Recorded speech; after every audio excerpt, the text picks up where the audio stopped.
നിങ്ങളുടെ ജീവിതം എങ്ങനെ മാറ്റിയെടുക്കാം? ഞാൻ ഉപബോധ മനസ്സിനെക്കുറിച്ചും ആകർഷണ നിയമത്തെക്കുറിച്ചും സംസാരിക്കുമ്പോൾ ചിലർക്ക് അതൊരു തരം മാജിക്കോ സൂപ്പർ പവറോ ആണെന്ന് തോന്നാറുണ്ട്.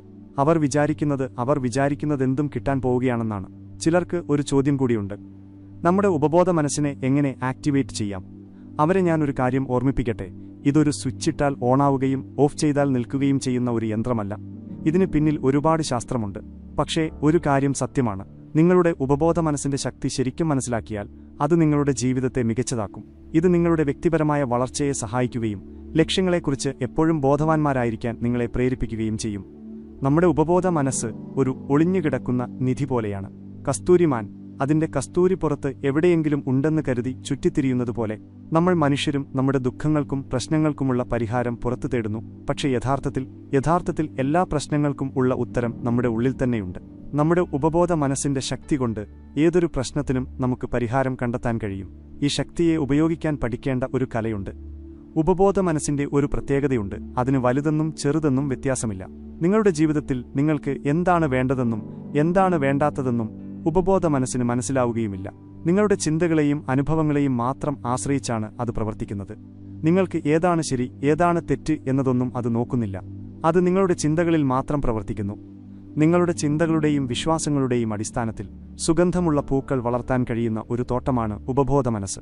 പക്ഷേ നിങ്ങൾ അതിന്റെ തോട്ടക്കാരനാകണം. കാട്ടുചെടികൾ വളരുന്നില്ലെന്ന് നിങ്ങൾ ശ്രദ്ധിക്കണം. വല്ലതും വളർന്നാൽ അത് പിഴുതുമാറ്റുകയും വേണം. ഇപ്പോൾ ഈ വീഡിയോ കാണാനും മനസ്സിലാക്കാനും നിങ്ങൾ പ്രധാനമായും നിങ്ങളുടെ ബോധപൂർവമായ മനസ്സിനെയാണ്, കോൺഷ്യസ് മൈൻഡ്, ഉപയോഗിക്കുന്നത്. എന്നാൽ ഈ മാനസിക ശ്രദ്ധയ്ക്ക് പിന്നിൽ നിങ്ങളുടെ ഉപബോധ മനസ്സ് അതിന്റെ ജോലിയിൽ വ്യാപൃതമാണ്. അത് നിങ്ങളുടെ ചുറ്റുപാടുകളിൽ നിന്നും നിങ്ങളുടെ വിശ്വാസങ്ങളെ അടിസ്ഥാനമാക്കിയും വിവരങ്ങൾ ശേഖരിക്കുകയും ആവശ്യമില്ലാത്തവയെ തള്ളിക്കളയുകയും ചെയ്യുന്നു. നിങ്ങൾക്ക് ഈ വിശ്വാസങ്ങൾ രൂപപ്പെട്ടു തുടങ്ങിയത് നിങ്ങളൊരു കുഞ്ഞായിരുന്നപ്പോഴാണ്. നിങ്ങളുടെ ഓരോ അനുഭവത്തോടൊപ്പവും ഒരു സ്പോഞ്ച് പോലെ ഉപബോധ മനസ്സ് വിവരങ്ങൾ ശേഖരിച്ചുകൊണ്ടിരിക്കും. നിങ്ങൾ യൗവനത്തിലെത്തുന്നതുവരെ അതൊന്നിനെയും തള്ളിക്കളയില്ല. കാരണം നിങ്ങൾക്ക് ഈ വിശ്വാസങ്ങളെ ചോദ്യം ചെയ്യാനുള്ള മുൻ അനുഭവങ്ങളൊന്നും ഇല്ലാതിരുന്നതുകൊണ്ടാണ്. നിങ്ങളുടെ കുട്ടിക്കാലം മുതൽ യൗവനം വരെ നിങ്ങൾക്ക് കിട്ടിയ വിവരങ്ങളാണ് സത്യമെന്ന് നിങ്ങളുടെ ഉപബോധ മനസ്സ് വിശ്വസിച്ചു. ഈ പ്രായത്തിൽ ആരെങ്കിലും നിങ്ങളെ വിഡ്ഢി, കഴിവില്ലാത്തവൻ, മടിയൻ എന്നൊക്കെ വിളിച്ചാൽ ഉപബോധ മനസ്സ് ഈ വിവരങ്ങൾ ശേഖരിക്കുകയും പിന്നീട് നിങ്ങളത് ആയിത്തീരുകയും ചെയ്യും. 7 or 8 വയസ്സാകുമ്പോഴേക്കും നിങ്ങളുടെ ജീവിതത്തിൽ ചുറ്റുമുള്ള ആളുകൾ, നിങ്ങൾ കാണുന്ന TV ഷോകൾ, ചുറ്റുപാടുകൾ എന്നിവയുടെ അടിസ്ഥാനത്തിൽ ഒരു ശക്തമായ വിശ്വാസ സംവിധാനം രൂപപ്പെടുന്നു. നിങ്ങളുടെ കുട്ടിക്കാലം എങ്ങനെയുണ്ടായിരുന്നു എന്നതിനെ ആശ്രയിച്ചിരിക്കും നിങ്ങൾ ഉപബോധ മനസ്സിൽ എന്ത് തരം വിശ്വാസ സംവിധാനമാണ് ഉണ്ടാക്കിയത് എന്നത്. അത് തെറ്റായ രീതിയിലാണ് സംഭരിച്ചിട്ടുള്ളതെങ്കിൽ നിങ്ങളുടെ ഭാവി ജീവിതത്തിൽ അതൊരു തടസ്സമാകാം. എന്നാൽ നിങ്ങൾ മുതിർന്നവരാകുമ്പോൾ ചിന്തിക്കാനും കാര്യങ്ങൾ മനസ്സിലാക്കാനുമുള്ള കഴിവ് നിങ്ങൾക്ക് വർദ്ധിക്കുന്നു. നിങ്ങളുടെ പഴയ ചിട്ടകളെ നിങ്ങൾക്ക് പുതുക്കിപ്പണിയാൻ കഴിയും. പക്ഷെ അതത്ര എളുപ്പമല്ല. ഓർക്കുക, ഈ വിവരങ്ങളെല്ലാം നിങ്ങളുടെ ബോധപൂർവമായ അറിവിന്റെ ഏറ്റവും താഴ്ന്ന തലത്തിലാണ് സംഭരിച്ചിട്ടുള്ളത്. അതുകൊണ്ടാണ് ഏത് വിശ്വാസ സംവിധാനമാണ് നിങ്ങളെ തടയുന്നതെന്ന് നിങ്ങൾക്കറിയാത്തത്. ഈ പ്രോഗ്രാമിംഗ് ഇപ്പോഴും തുടരുന്നുണ്ട്. ഇപ്പോൾ നിങ്ങളുടെ ഓരോ അനുഭവത്തിൽ നിന്നും നിങ്ങൾ ചില നിഗമനങ്ങളിലെത്തുകയും ആ സന്ദേശങ്ങൾ ശേഖരിക്കുകയും ചെയ്യുന്നു. ഇത് നിങ്ങളുടെ ഭാവിയെ നയിക്കാൻ കഴിയുന്ന രീതിയിലാണ് സംഭരിക്കപ്പെടുന്നത്. ഒരു ഉദാഹരണത്തിലൂടെ ഇത് മനസ്സിലാക്കാം. നിങ്ങൾക്ക് വളരെ പ്രിയപ്പെട്ട ഒരാൾ നിങ്ങളെ ഒരു കാരണവശാൽ ഉപേക്ഷിക്കുകയാണെങ്കിൽ നിങ്ങളുടെ ഉപബോധ മനസ്സ് അതെങ്ങനെയാണ് സംഭരിക്കുക? നിങ്ങളുടെ ഉപബോധ മനസ്സ് ഉടൻ തന്നെ നിങ്ങളുടെ ഓർമ്മകൾ തിരയാൻ തുടങ്ങും. നിങ്ങൾക്ക് ഇതുവരെ കിട്ടിയ എല്ലാ അവഗണനകളും അത് കണ്ടെത്തും. ഒടുവിൽ അത് ഒരു നിഗമനത്തിലെത്തും: നിങ്ങളൊരു കഴിവില്ലാത്ത വ്യക്തിയാണ്. നിങ്ങളുടെ ലക്ഷ്യങ്ങൾ നേടാൻ നിങ്ങൾ കഷ്ടപ്പെടുമ്പോഴും ഇതേ കാര്യം തന്നെ സംഭവിക്കുന്നു. അതിൽ ഒരു തവണ പരാജയപ്പെട്ടാൽ നിങ്ങളുടെ പഴയ പരാജയങ്ങളെല്ലാം തെളിവുകളായി നിങ്ങളുടെ മുന്നിൽ വയ്ക്കും. ഇത് കാരണം നിങ്ങൾ ഇതിനൊന്നും കൊള്ളില്ലെന്ന് വിശ്വസിക്കാൻ നിർബന്ധിതനാകുന്നു. നമ്മുടെ ഉപബോധ മനസ്സിനെ വീണ്ടും പ്രോഗ്രാം ചെയ്യുന്നതിന് മുൻപ് ഈ കാര്യങ്ങൾ അറിയേണ്ടത് ആവശ്യമായിരുന്നു. കാരണം നമ്മുടെ ഉപബോധ മനസ്സ് എങ്ങനെ പ്രവർത്തിക്കുന്നു എന്ന് നിങ്ങൾക്ക് മനസ്സിലാക്കാൻ വേണ്ടിയാണിത്. ഇനി ഞാൻ ഉപബോധ മനസ്സിനെ വീണ്ടും പ്രോഗ്രാം ചെയ്യാനുള്ള ചില വഴികൾ പറഞ്ഞുതരാം. ഇത് നിങ്ങളുടെ ജീവിതത്തിൽ ദിവസവും പ്രാവർത്തികമാക്കേണ്ടതാണ്. എങ്കിൽ മാത്രമേ നിങ്ങളുടെ ഈ വിശ്വാസ സംവിധാനത്തെ മാറ്റിയെടുക്കാൻ കഴിയൂ. അതിനാൽ ശ്രദ്ധയോടെ കേൾക്കുകയും ഇത് പ്രാവർത്തികമാക്കാൻ ശ്രമിക്കുകയും ചെയ്യുക.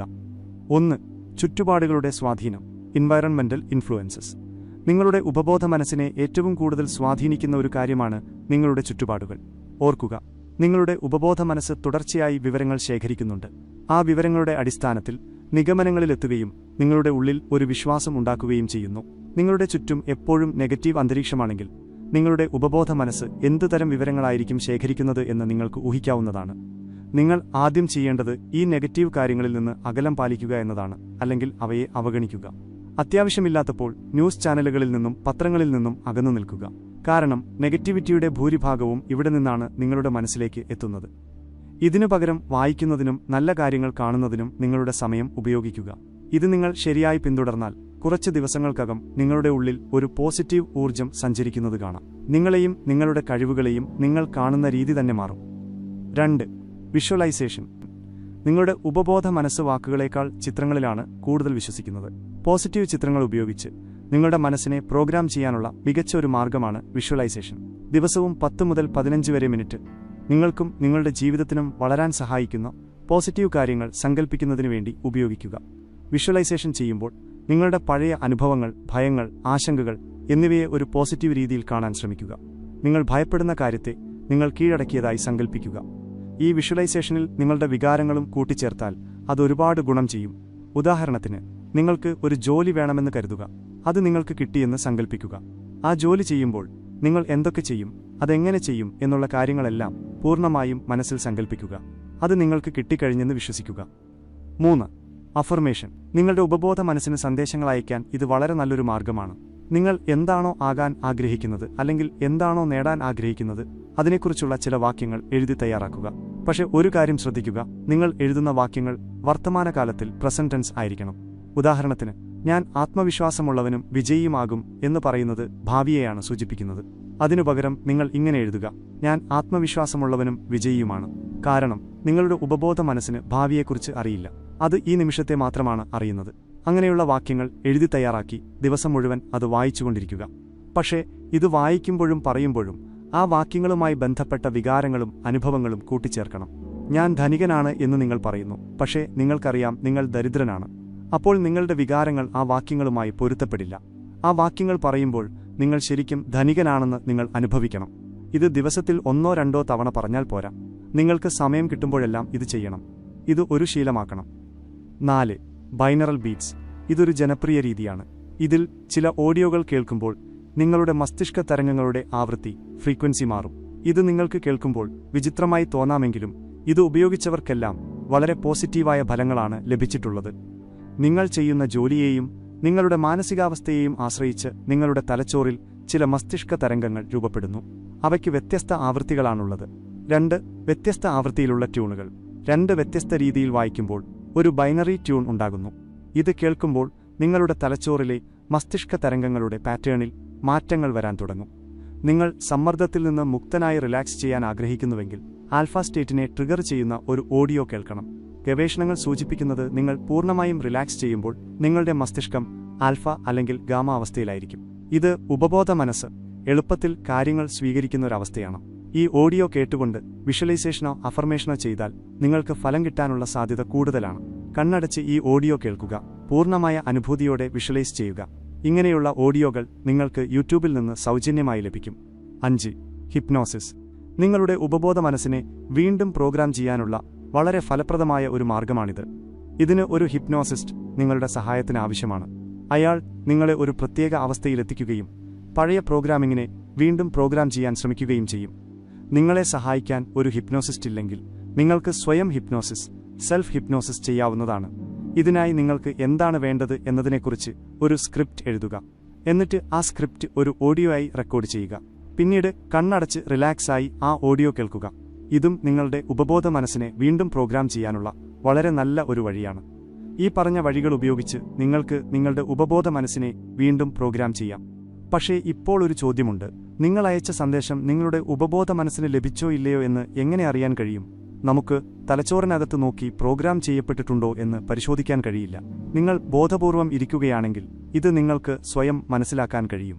ഈ വഴികൾ നിങ്ങൾ ശരിയായി പിന്തുടർന്നാൽ കുറച്ച് ദിവസങ്ങൾക്കുള്ളിൽ നിങ്ങൾക്ക് മാറ്റങ്ങൾ കാണാൻ കഴിയും. നിങ്ങൾക്ക് കൂടുതൽ ശക്തനും ആത്മവിശ്വാസമുള്ളവനും സന്തോഷമുള്ളവനുമായി തോന്നാൻ തുടങ്ങും. നിങ്ങളുടെ ലക്ഷ്യത്തിലേക്കെത്താൻ വിവിധ വഴികൾ കാണാൻ തുടങ്ങും. നിങ്ങൾക്ക് മുൻപ് കാണാൻ കഴിയാത്ത പല അവസരങ്ങളും കാണാൻ തുടങ്ങും. ചുരുക്കി പറഞ്ഞാൽ, ഈ ലോകത്തെ കാണുന്ന നിങ്ങളുടെ കാഴ്ചപ്പാട് തന്നെ മാറും. ഞാനിപ്പോൾ പറഞ്ഞ വഴികൾ 2-3 ദിവസം മാത്രം ചെയ്താൽ പോരാ. നിങ്ങളിത് ദിവസങ്ങളോളം, മാസങ്ങളോളം തുടർച്ചയായി പരിശീലിക്കേണ്ടതുണ്ട്. കാരണം നിങ്ങളുടെ ഉള്ളിലുള്ള ഈ തെറ്റായ വിശ്വാസ സംവിധാനം വളരെ ശക്തമാണ്. അതിനെ മാറ്റിയെടുക്കുന്നത് അത്ര എളുപ്പമല്ല. നിങ്ങളുടെ റീപ്രോഗ്രാമിംഗ് തുടങ്ങുമ്പോൾ അത് നിങ്ങൾക്ക് സ്വയം അറിയാൻ കഴിയും. നിങ്ങൾ ഇതിന് കുറച്ച് സമയം നൽകേണ്ടതുണ്ട്. ഈ വീഡിയോ കണ്ടതിനു ശേഷം നിങ്ങളുടെ ഉപബോധ മനസ്സിനെക്കുറിച്ചുള്ള മിക്ക സംശയങ്ങളും തീർന്നു കാണുമെന്ന് ഞാൻ കരുതുന്നു. ഇനി അത് എങ്ങനെ പ്രോഗ്രാം ചെയ്യണമെന്ന് തീരുമാനിക്കേണ്ടത് നിങ്ങളാണ്. നിങ്ങൾക്ക് ഈ വീഡിയോ ഇഷ്ടപ്പെട്ടെങ്കിൽ ഒരു ലൈക്ക് നൽകുക. നിങ്ങൾ ഞങ്ങളുടെ ചാനലിൽ പുതിയ ആളാണെങ്കിൽ സബ്സ്ക്രൈബ് ചെയ്യാൻ മറക്കരുത്. നന്ദി.